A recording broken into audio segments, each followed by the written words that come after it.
It's Friday. It's America. It's freedom for now. And let's talk semi-quincentennial.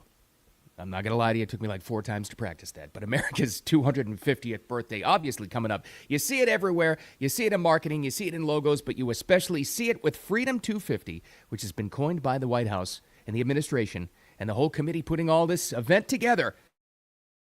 And it has started in Washington, D.C. But oh, the media doesn't like that. Oh, they don't like this. So they have started construction. You probably saw the pictures of this, of the big UFC, kind of like an overhang for the UFC stage and cage that'll be on the south lawn of the White House. All the dorky media members, they don't like this on the way to work. They don't like to have to look at this. They call it barbaric. And also, not only that, as part of this is the Great American State Fair. So this they're going to put together from the 25th to, meaning it's underway already, to July 10th. And we've got some big stars pulling out of that because they don't want to be seen as supporting Trump in any way. They don't want to be seen. But something fascinating is happening with this. The backlash over celebrities pulling out of Freedom 250 is hurting their careers more. I think we've crossed the Rubicon on this. I think now celebrities are learning that by being hypocritical, like Martina McBride, more on her in a second, people are more upset about that than if they just went to the event. Because they're making that assumption that all of their fans are Democrats. They made this assumption for years, and it's completely wrong. Anyway, we'll get into that. But, the media doesn't like this cage match. Oh, boy. They don't like the UFC. Thanks for finding me. I appreciate you. Like I said, welcome to Friday. Congratulations. You made it this far. So close to the weekend. Wicked Radio live stream, 8 a.m. Eastern time, Monday through Friday. X, YouTube, Facebook, and then the replay on there. But more importantly, the audio podcast, wherever you like to listen, get it there. Let's talk about it. You've probably seen the pictures, the videos, the construction of the UFC. It's really more than just the cage. It's the entire staging area with the big overhang and the lights and everything that went into it. You can just imagine. You can just imagine the mainstream media figures that are on there already blasting it. They didn't like the idea when it was planned, and now that they see it on their way into work, they're like, oh, this isn't what we like. This is barbaric. Here's a little example of this on CNN. Yeah, I mean, to your allusion to the gladiator combat, it is kind of giving like Last Days of Rome. It feels that way. You know, I don't know that that's really the imagery that people want to see when real people are actually worried about their day-to-day lives. They're very unhappy with what this White House is doing, what this president is. Well, keep him, obviously. You got to frame that, right? It's CNN. Of course they're going to say that. Of course it's Abby Phillips. But I want to key in on something she said right there. When real people are struggling, and you know how they paint it all the time on CNN, everything is bad, everything is gloomy, everything is dark, everything is, just stay in your house and hide and watch CNN. You know what they do. But what she said there to me points out everything. Real people are struggling. Do any of those people, and we'll have more media clips coming up here in a couple of minutes, do any of these people you see on CNN, even the mainstreams like NBC, CBS, the talking heads, the empty suits, do any of those people look like or sound like or talk like anybody you react to, anybody you interact with in real life, ever? I don't. And that's the problem with the media. That they don't represent, half of these people are inside the Beltway, Washington, or New York media-created figures. They're told what to say. They don't represent you. They don't represent me, and yet they're supposed to be the voice of the people. They're supposed to, if we had a actual working free press, the Fourth Estate, they like to call themselves, they would be normal people who understand what's going on and would explain it to you. Nope, they have an agenda, and they're not like you. Abby Phillips doesn't go to a grocery store in your neighborhood. She doesn't understand all this stuff. All the dorks on that panel and all the nerds you see on CNN and MS Now, they're not like real life. So that's why they don't understand this, why this is incredibly popular for people. And then they'll cherry pick visitors to Washington, D.C. outside, and they'll put a microphone in their face. What do you think about this giant construction on the South Lawn for the UFC event for Freedom 250, for UFC 250? Oh, I think it's horrible. It's so strange. It doesn't represent. They never talk to the people who say, wow, that's pretty cool. I've never seen anything like that. That's really interesting. Not understanding, of course, and CNN never tells this story. They've had past presidents before that have put skating rinks on there, that have had exhibition baseball matches on there, things that Americans like. And this is what they never understand. They will never, ever get this. And this is part of this big divide that, you know what I'm going to say, the media has created because of the personalities that are on mainstream media. They don't understand what America likes. And they can call this redneck. They can call it blue collar. They can call it uneducated. They can call it whatever they want, but they're wrong. Americans traditionally love to fight. Americans traditionally love to race. Americans traditionally love fireworks and explosions and cooking things with fire. This is our culture that these dorks on television don't understand, and they will never understand. That's why they're so upset about this. They can't understand how the UFC, oh my God, on the People's House, I can't understand. They're not telling you the story that it is now, by some media experts, they think it's the third biggest sporting, we'll call it a league in the country. It's surpassed the NHL, and it's nipping at the heels of the NBA, according to some sources. This is how big the UFC is. This is why they hate it. Here's another take on the UFC being at the White House and Freedom 250 before we even get into the Martina McBride story. Hold on. Here's another guy that doesn't get it. Playing to a strength, but that, whether that is enough to keep people coming back when they feel like they can't afford, formula and their rent, you may see, and in a lot of races, Texas is a really good example, Republicans are betting heavily on the traditional cultural arguments that worked so well for them, and this is a reflection of that. But when people are this unhappy about the economy, are those as salient as they have been in the past? Yeah, I don't. Oh, I don't know. Are people excited about something like this? And they always make the same argument. When people can't afford formula, they always do the same thing, too. They could have picked any consumer item in the world, but he picks on the most sensitive thing because it's feeding your baby, right? They can't afford formula, but we have a UFC event on the White House to celebrate America. And his question at the end of the clip was, is that enough to carry them through? Oh, I don't know. Let's see here. Let's think about this strategically. Why would there be a UFC event on the South Lawn of the White House with this administration? Oh, I don't know. Let's think back to the last few, pick any one of them, UFC events and how President Trump was greeted by that particular fan base. Of the United States of America, Donald J. Trump. Standing ovation every time he walks in. Is that enough for his base when people can't afford formula? Yeah, here's what you don't understand. The base is huge. The appetite for this stuff is huge. And these dorks, these out-of-touch nerds on CNN and other networks will never understand the American mindset. They don't get it. This is why I always tell you guys they want to change it. They don't like you. They don't like me. And they want to change our culture and what we like. You may not be a big UFC fan. Maybe you don't like other traditional, so-called blue-collar things. Maybe you don't like to bowl. Maybe you don't like fireworks. Maybe you don't like to grill outside. But you can't deny that that's part of our American culture. That's what they're trying to rip up. That's why they don't represent you on TV. That's why they have no understanding whatsoever of this America Freedom 250 thing and why they're pushing back against it. It's silly when Americans can't afford formula.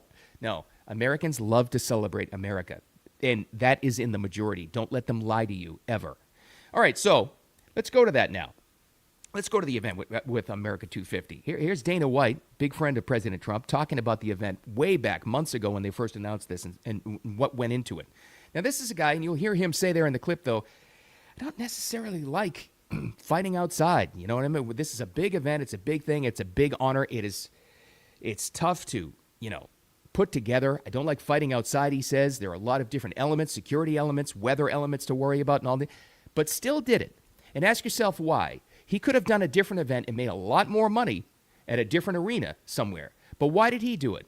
Because he understands what this massive fan base and what this massive group of underrepresented Americans actually want. That's why he did it despite the challenges. Yeah, that's where we were then, and now we're on the South Lawn of the White House, and with 4,000 people, mostly military, and then across the street at the Ellipse, there'll be 85,000 people. Over 300,000 people have applied for tickets. You're setting up a kind of outdoor arena there at the White House, is right. that right? It's which there's two things I hate. I hate stadiums, and I hate even worse than a stadium is fighting outside.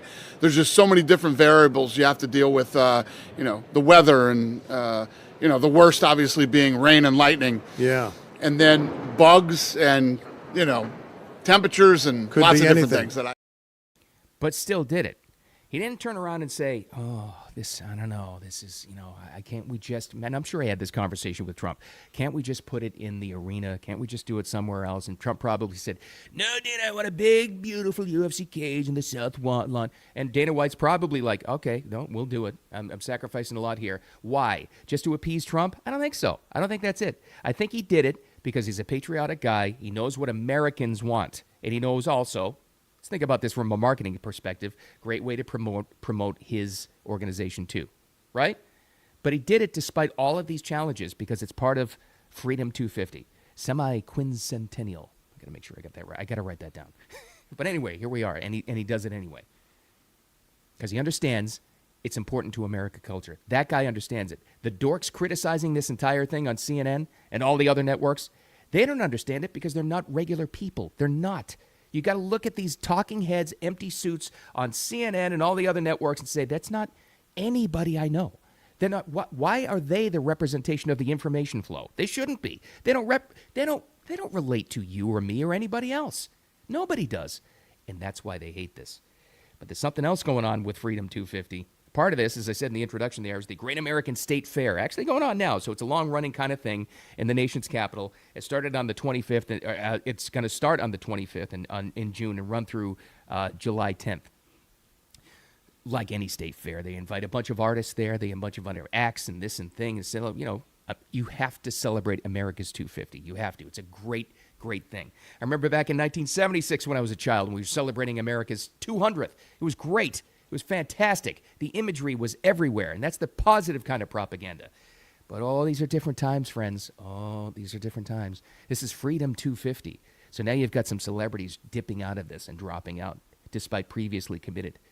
Like Martina McBride.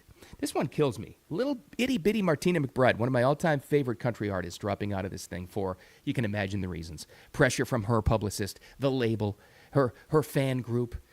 Making the same classic mistake that celebrities always make is that, I can't be associated with a certain side of the political aisle because my fans are all on the other side. They always make that mistake. Even in, and this is unbelievable, even in country music, which is the most patriotic thing, or at least was, of all time. I can kind of speak to this because I spent so many years in country radio, and it's just such a great format because the people react, they show up for events, they interact with you. They're fantastic. So I don't know what happened recently in the past couple of years to the country music industry, but I have a pretty good feeling of who took it over. Look at the Dixie Chunks for a perfect example. But they've even gotten to Martina McBride making the classic mistake of dropping out of a patriotic event because it's somehow connected to Trump. She didn't say so as much, but here's her publicist statement here, and I can't read the whole thing. It was really long. But what we're going to get to is the backlash against dropping out of it, which is fascinating. So she pulled out for various reasons. She says, and I'll kind of summarize here, she was told it would be a nonpartisan celebration of all 50 states. Quote, turned out to be misleading. What we're told is, in fact, not happening. She wanted to clear the air in the statement, blah, blah, blah. Organized by Freedom 250, obviously, but not the only one pulling out. Recent development here, other acts that have pulled out include Morris Day and the Time. They're still alive. Young MC, okay. The Commodores, I know they're not still alive.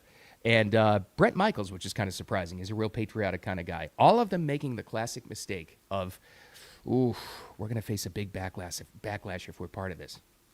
I think this is what's different with this, with all of these artists now pulling out. And Jackson Dart kind of went through this before we were talking a couple of days ago, the quarterback for the Giants. Because he faced a big backlash now from people who are supporting him by not apologizing, but clearing the air with his teammates, as if he has to, simply because he introduced President Trump. So Martina McBride, I don't know if you've paid any attention to this. This country artist, big artist.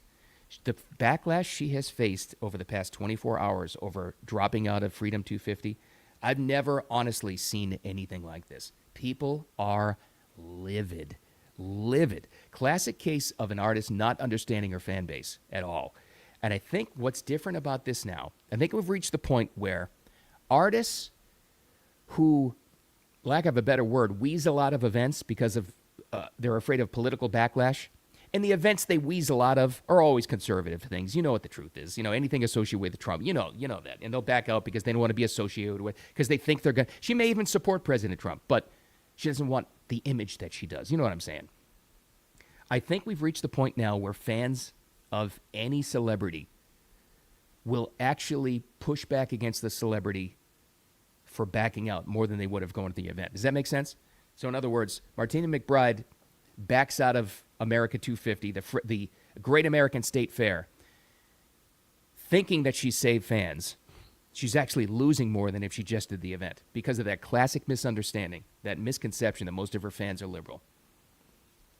Big, big mistake. And here's why. She had zero problem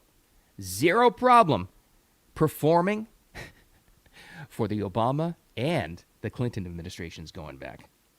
What Americans can't stand is hypocrisy. And here it is. She had no problem with this. This was an Obama event. Please welcome CMA's 4-time Female Vocalist of the Year, Martina McBride.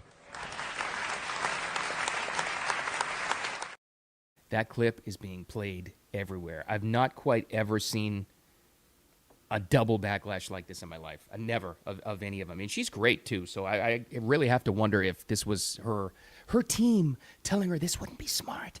Oh, this wouldn't be smart. You know, we're very progressive here. Your fans are progressive. Classic misunderstanding. Because what I'm seeing online is, no, they're not. Well, they're not happy about this at all. At all. So I think we've reached the point where fans will react more negatively to the celebrity for backing out of an event that's associated with Trump than if they did it. I think we've actually crossed the barrier on that. It's amazing. So we'll see what the reaction is, and we'll see if they learn. But unbelievable that we've reached a point in time. Can you imagine in 1976 for America's 200th birthday if we had all this controversy? Oh, don't be part of something called Freedom 250. Oh, your fans won't like it. So in the 50 years since, what has happened? What's the difference? Pointed out just there in those clips. We have a disgusting media that has done their absolute best now for decades, to try to tell you that their version of what America is right when they have no clue at all. When something called Freedom 250, that doesn't represent America. The UFC doesn't represent America. You better open your eyes because you have no clue what represents America. So don't let them ever tell you that anything celebrating America's 250th is wrong in any way, no matter who puts it on. Unbelievable. Well, anyway, we'll see. We'll see how they protest to the UFC fight now. Americans don't like this. Okay, well, you see the reaction and the ratings to it. Thanks for hanging out with me. I appreciate you as always. Get into your weekend. Get into Friday, would you? And enjoy it. Love it. Don't let these idiots in the media upset you. Wicked Radio live stream, the replay on X, YouTube, Facebook. We're live Monday through Friday, 8 a.m. Eastern Time. But the audio podcast posted shortly, wherever you like to get those and whatever they ask you to do. Much easier to get. And then you can listen to it whenever you want. Make it a great weekend, a wicked awesome weekend. I'll talk to you Monday.